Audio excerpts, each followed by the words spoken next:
Welcome everybody. Hello Fantasy Fellowship.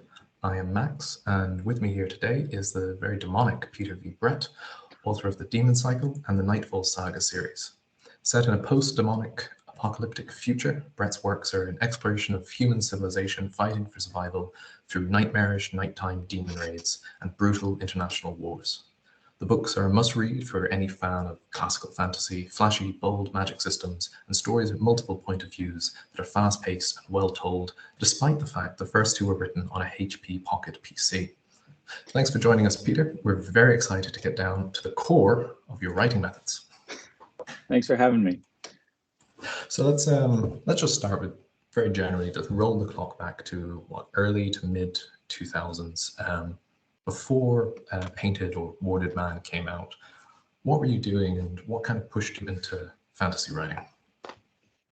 I'd wanted to be a fantasy writer pretty much all my life. So from a very early age, I wanted to be a writer. I was always writing stories in school. I wrote my first novel in high school when I was 17. It was terrible. No one has ever read it. No one ever should. And then I started another novel in college, but then I started playing Dungeons and Dragons. You may have heard of it. It's this role-playing game. And that sucked up all of my creative energy for the next 4 years or so. Well, next 7 years.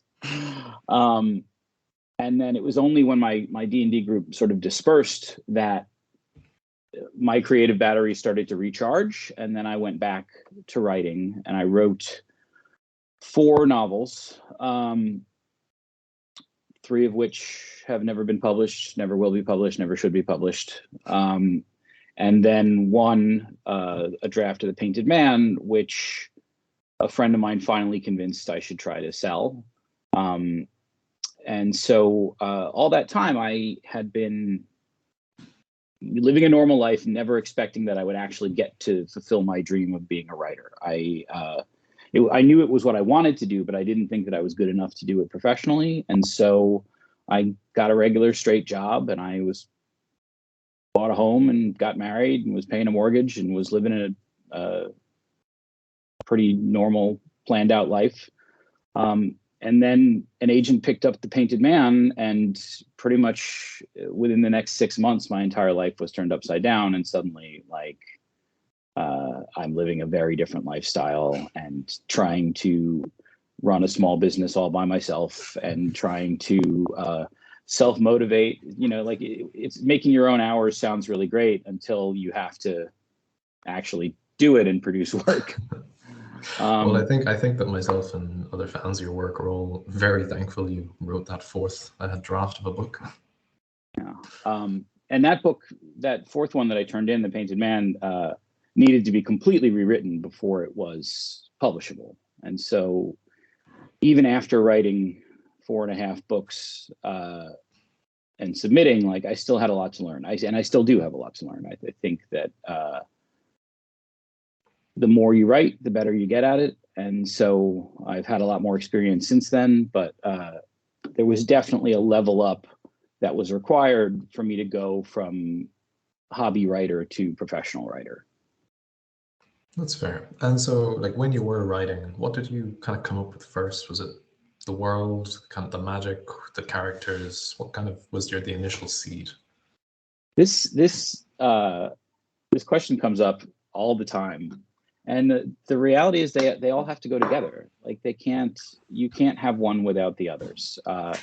In order to have a character, that character has to have a setting that they exist in, so that they can have a system of morals or a purpose. You can't really design a character and have them have a belief system without having a world for it to interact with. And so the magic system, you can come up with a cool idea, like demons come out at night, but when you have to start laying down the rules of how that works, that happens over time. It doesn't happen on the first page. And so all of those elements, the setting, the story, the character, the magic system, they all have to grow organically together. So even if one little thing kicked it off, that's just the very, first pebble of the avalanche in order to write a book. Yeah. And speaking of the magic system, so the demons have their own magic, but the humans use runes, sigils to kind of channel that energy. So, did you plan these out? Were you doodling them yourself? Was there a source of inspiration, or how did these come about? Um, so the way the magic system works in the demon cycle is that magic is at the center of the world and radiates outward like heat from the Earth's core. And creatures that live underground have developed over millions of years to be able to absorb and hold on to some of that magic. And so they have powers. But magic is burned away by sunlight. And so at nighttime, magic sort of drifts to the surface of the planet and is like sort of like a low running fog that's an energy that can be tapped upon. And demons can come out at night, but in the morning when the sun comes up, it burns all the magic away and demons have to run back underground and hide, or else they're destroyed by the sun. So the ward magic either absorbs some of that ambient magic that just drifts to the surface and repurposes it as either protective symbols or offensive symbols. But it can also absorb magic from the demons directly. So if you draw a rock demon ward, which is basically like holding up a cross to a vampire for a rock demon, and a rock demon approaches that ward, the ward will suck some of that demon's own magic out and reflect it back at them as sort of a barrier that they can't pass. So the stronger the demon that tries to attack the ward, the stronger the ward becomes in some ways. That system to me was just, I wanted to write a story that would be relatable to everyone. And there's a few real common factors like throughout the world, even in cultures that have evolved independently of each other. Fear of the dark, fear that there's monsters hiding out in the dark, and magical symbols that repel evil. Like those were like three basic things that sort of everyone experiences, no matter where they come from or how they were raised. And so that's what I wanted to tap into for this book. And so I took, I did some doodling for the wards, but then I decided to hire an artist who could do a much better job than I could at doing them. And so I hired Lauren K. Cannon, who did all of the ward artwork and a bunch of the other initial artwork for the series, including the little images at the head of the chapters, and some of the art on my website. She was amazing and sort of brought the whole ward system to life. We based it on we looked at a whole series of different symbol and character writing languages. We looked at Sanskrit and Egyptian and Chinese and Japanese and Korean, and just sort of like tried to get inspiration for symbols that would look like a language, but are unique to this setting. And because I hired the artist to do that myself, I own the rights to all of those images, which means I was able to give them to publishers all over the world.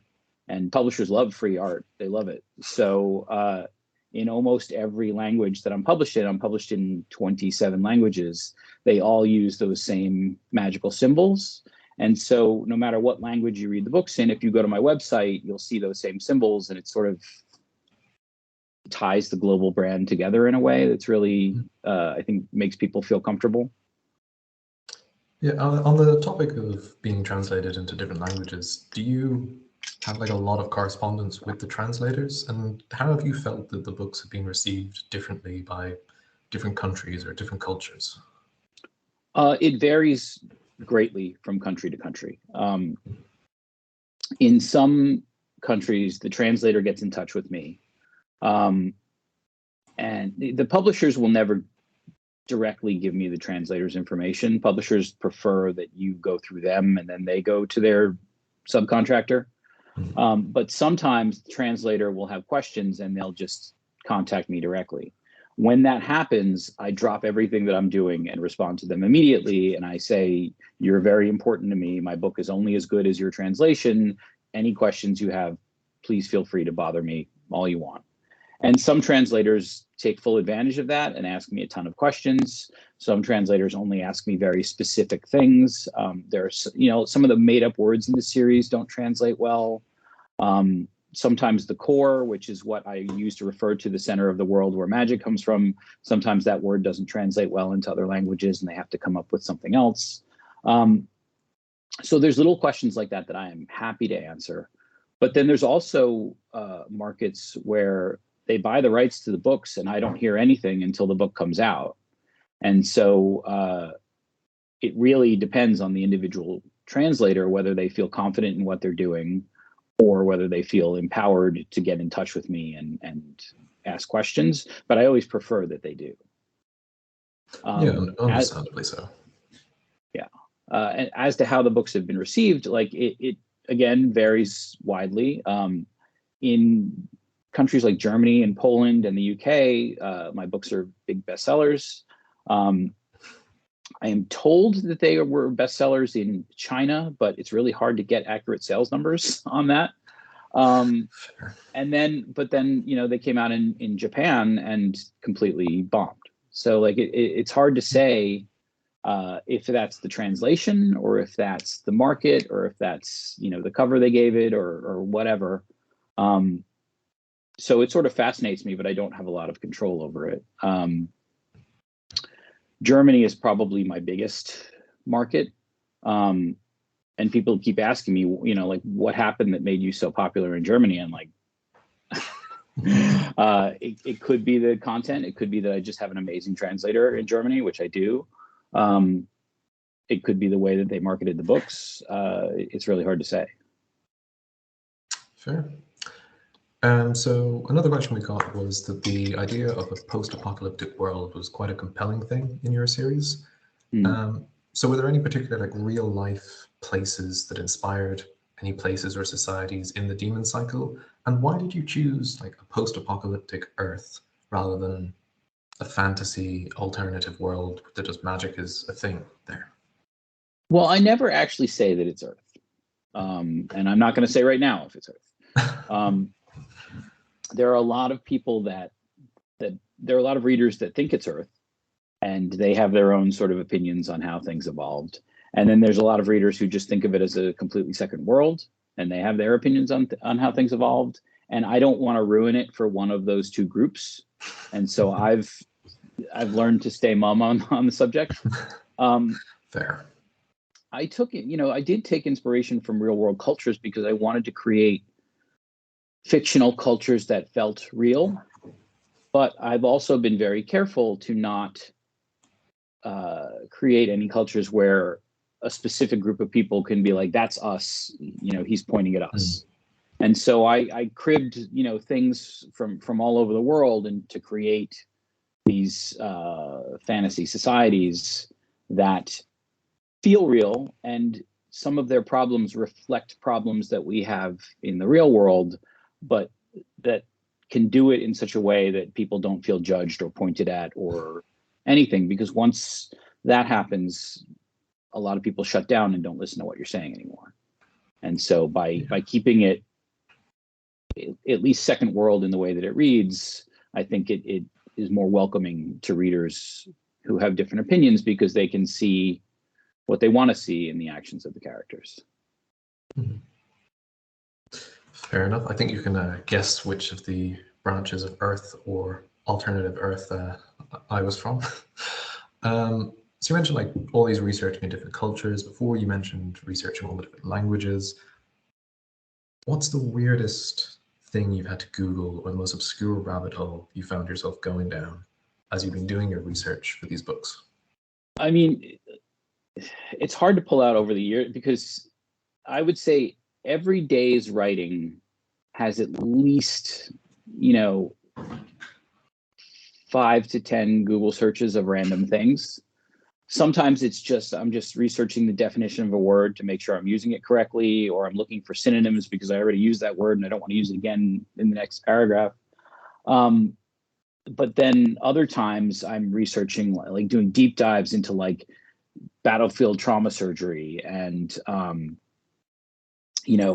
what can you know, like what poisons can you whip up like pretty quickly, or like the different so I if you look at my web search history, it's terrifying because it's it's like what happens if you pull the knife out in your like pull a knife in your lung out or something like that, so that I can get a good sense of how things would really go. I've been doing a lot of research of inactive volcanoes lately. That's going to come up pretty soon. I'm intrigued. But like any writer's Google search looks like a serial killer's searches. How do you get rid of a body? It's just the weird nature of the beast. So how long did it kind of take you to come up with the full scope of the Demon Cycle? Because it's 5 books, and now we have a sequel trilogy. Did you have a rough overarching idea visualized from the get-go, or did you kind of write it as it came? I mean, both. So the series started as a homework project in a science fiction and fantasy writing class that I was taking at night at NYU University in New York, mainly because I was bored and I wanted, like, I had a regular job. I wanted to be a writer, but I didn't really know how to get there. And so I was taking these night classes, for no credit, just to learn at NYU. And I saw they had a science fiction and fantasy writing class, and so I took it. And it was pretty helpful. It really broke down a lot of things that I sort of hadn't figured out for myself about how the genre books work. And the teacher was very strict that any writing we did had to be new writing that was written for the class. You couldn't show up with your manuscript and expect people to read it, or like cut chapters out and turn them in as homework assignments. He wanted new work. And so one homework assignment was to write the first chapter of a fantasy novel. And so I waited until the night before it was due, and then I stayed up all night. And I wrote this little 3-page story about a boy named Arlen who had never been more than a half day's walk away from his farm because he had to be home by nightfall to get behind the wards before the demons came out. And I was not very specific about how any of that worked. It was much more about this kid feeling really trapped and sort of looking over the next hill and wondering what's on the other side of it and feeling like he's never going to know. And then, so I turned that homework assignment in. I got an A-, and then I put it aside for years. Like, I was still thinking about it, but I was working on another book at the time, and I was putting most of my creative energy there. But every once in a while, I'd sort of wonder what was over that next hill. And I one day sat down and said, okay, let's find out. That first book, I made it up as I went along. It was a strict, like they say, gardener or architect. I took the gardener approach. I just made the book up as I went along. Each chapter, I was like, what's the most interesting thing that can happen in this chapter? I started to develop like big ideas for things further on, but for the most part, it was just fly by the seat of your pants writing. And then when I turned that book in to a literary agent, he trashed it because it ended up in a weird place. It didn't end up in a place that made for a satisfying third act. It was very narrowly focused. Like there were a lot of corners that I had painted myself into by making it up as I went along. And some of those could have been smoothed out with editing, but when I read a book about writing called Writing to Sell by Scott Meredith that my agent gave me. And after I read that, like sort of a light switch went on and I realized what was wrong with the book. And it required me to cut out about 50% of the book or 60% of the book and throw it away completely. And then rebuild it from the ground up, adding new POV characters and redoing the whole third act in order to have the book end up in a place that was satisfying and like ready for the next step. And So, once I had to sorry, go through, was it yeah, originally then just a single POV? Because yes, the last draft was, what is it, 3, 4, 5 POVs by three. the end of the series? So the first version of the Painted Man was just Arlen POV the whole time. And so the story unfolds more or less in the same way for the first 2/3 of that book, and then it goes completely off the rails. like and so I needed to go in and change that, and the best way to do that, I decided, was to add these other POV. Like Roger and Leisha are in that original first draft as Arlen's sidekicks, but I sort of realized that in order for the book satisfying, their stories needed to be told as well, and that was an opportunity to sort of put characters in different places in the world and teach the reader about different parts of the world, so that when they all come together, you have a much broader understanding of what's going on and what the stakes are and who these people are and why their needs are important. And that is the version that my agent accepted and took me on as a client and took out to market. And once I had been through that sort of massive undertaking of rewriting 60% of a book, which took me a year, and which I was doing, as you said, on my phone, like on the subway to and from work each day. After I went through all of that, I became a strict architect writer. And so now I outline everything to exhaustive detail before I write the prose. Well, you mentioned Roger there. Just one small question I wanted to ask. Book 4, The Skull Throne, originally has like Roger on the cover, but then there are several versions where it gets changed. Was that a decision by you or by publishers to change the cover, or how did that come about? So the book came out, I sold the book in 2007, and it was published in the UK in late 2008, and it was published in the US in early 2009. So Random House wanted to change the title of the book from The Painted Man to something else, but they hadn't decided what. And I was a debut author. I didn't really have a lot of say in the matter. So they said, they're like, look, the inside of the book belongs to you and the outside of the book belongs to us, and we're going to do what we're going to do. Sure. And when you're a debut author, you don't have any say in that. You just have to go along with it. And so Random House hadn't decided what they wanted the title to be, and they hadn't decided on a cover. Harper Voyager in the UK said, we like The Painted Man as a title. We're going to keep that. And they designed that Larry Rostand photo cover, which is so, it's iconic now, with, the sort of orange hooded painted man, and you can just sort of see the hint of tattoos underneath. So then in the US, Random House changed the title to The Warded Man, which was on a list of suggestions that I provided for them. And they gave it this like very plain blue cover that just had one ward symbol on the center of it. And nobody bought that book. Nobody bought that book at all.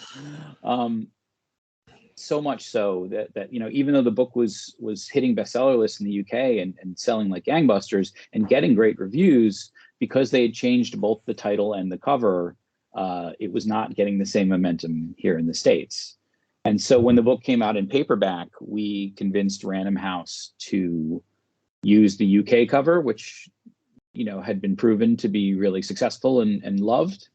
And so we switched to that on the paperback, and then the book started selling here in the US too. So it's sort of proof positive that covers have an effect. By that point, the UK had already designed the Desert Spear cover, which, without being, with no hubris, I say, is one of my favorite fantasy covers ever. Fair. And so the US publishers saw that, and they were planning on using the same artist anyway, so the covers would become consistent going forward. So everybody used the Desert Spear cover because it's so good. But then with the third book, Random House came to me and said, hey, look, we want to keep using Larry Rostant, who's the cover artist, for your books, but we don't want to be tied to what HarperCollins is doing for each book. We want to have our own bespoke covers, which I was all for.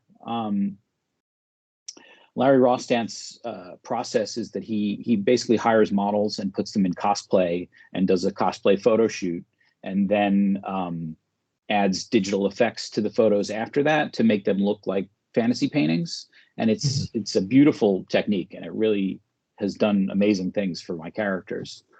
And so with that third book, the main character of that book is an Evera. And so both publishers decided to do an Evera cover, but they took it in totally different directions. In the US, she's casting the dice to tell the future. And in the UK, she's sort of like holding her curved Hanjar dagger. So it's the same model, and it's the same, it's the same artist who did it, but it was a completely different photo shoot, completely different costume, and completely different attitude behind the theme of the shoot. And so you have these two sort of distinct and both entirely acceptable versions of a character. So I love both of those covers. And then on the fourth book, that's where things started to diverge more heavily, where in the US they put Rena on the cover, and they did an amazing job. Like I helped. By that point, I had a say in my covers, and so I was sort of in touch with Larry Rostant directly, providing like, this is what the character should look like. Here's some art that shows what they look like. Here's what their important like items that they would be carrying or have on their belt or whatever. And so we were getting really down in the weeds specific about it. So they put together the Rena cover, but then the UK said, no, this absolutely has to be a Roger cover book. That's what we want. And so they went in a completely different direction. And then with the final book, I wanted to put a demon on the cover. And we made an elaborate, we hired like a visual effects company to create a life-sized bust of the, Alagai Ka, the father of demons. Wow. That's like hyper realistic, like it's terrifying. Painted to look like a movie special effects prop. And then Larry did a photo shoot of that bust, and he also did a photo shoot of a model sort of dressed in like a scaly demon costume. And then they digitally put that, the bust with the very specific demon head onto this body, and like gave it like a black smoky background, and made this amazing cover. And then we showed that to booksellers in the US, and they refused to take it because certain more religious areas in the United States would not carry the book on the shelves if we did that, which was frustrating. But because I knew that we had the same artist doing the cover, I said, well, let's just pick a different character and do that. I wanted at the beginning of that fifth book, Leisha is pregnant, and I really wanted to have Leisha be pregnant on the cover. But again, that was vetoed. So we went with just like sort of a much more like badass Leisha that has a really striking blue color to it that just sort of jumps out at you.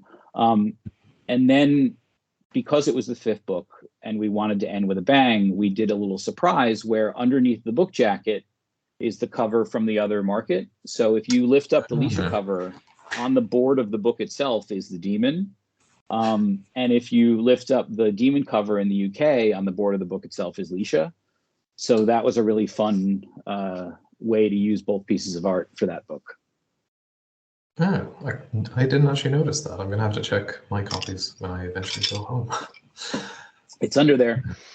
Oh, very nice. So I've noticed we're coming up to the end of our time, sadly. Before we let you go... I thought we had an hour. Okay. Oh. Sorry. No, it's just a half that's hour. Fine. As I said to you before, we're having a readathon next month, and part of the final prompt is the authors from this weekend are submitting prompts for people to choose for their final book. So you said you had a prompt for us, so let's hear it. So my prompt is to read a book that from a debut author that was published in 2020.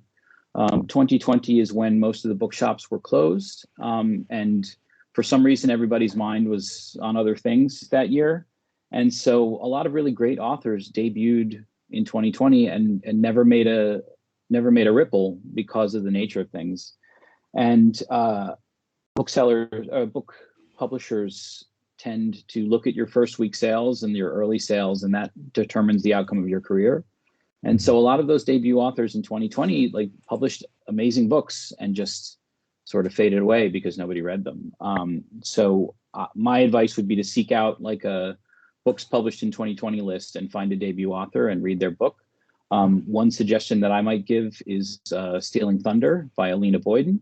I read that book and absolutely loved it, and I was expecting it to be a big hit, and then the bookstores were closed when it came out, and then so but a lot of authors debuted that year and deserve a little attention. That's fair, and I think you're the first author so far in the con that hasn't had a prompt that their own book fits. So well, maybe they'll weigh that against my soul when I go to heaven. Well, thank you so much. For anyone that wants to read Peter's work, you can check out his website, petervbrett.com. Links to buy his books in the US and UK are there. They'll be available in Waterstones, Barnes & Noble, Broken Binding, wherever you can find books near you. And the trade paperback of The Desert Prince just came out last month. So give that a check out if you're already a fan of the Demon Cycle. We have more author Q&As coming up over the rest of the weekend, so please stick around. Thanks again, Peter, and thank you for having me. For attending. Thank you. Thanks, everyone.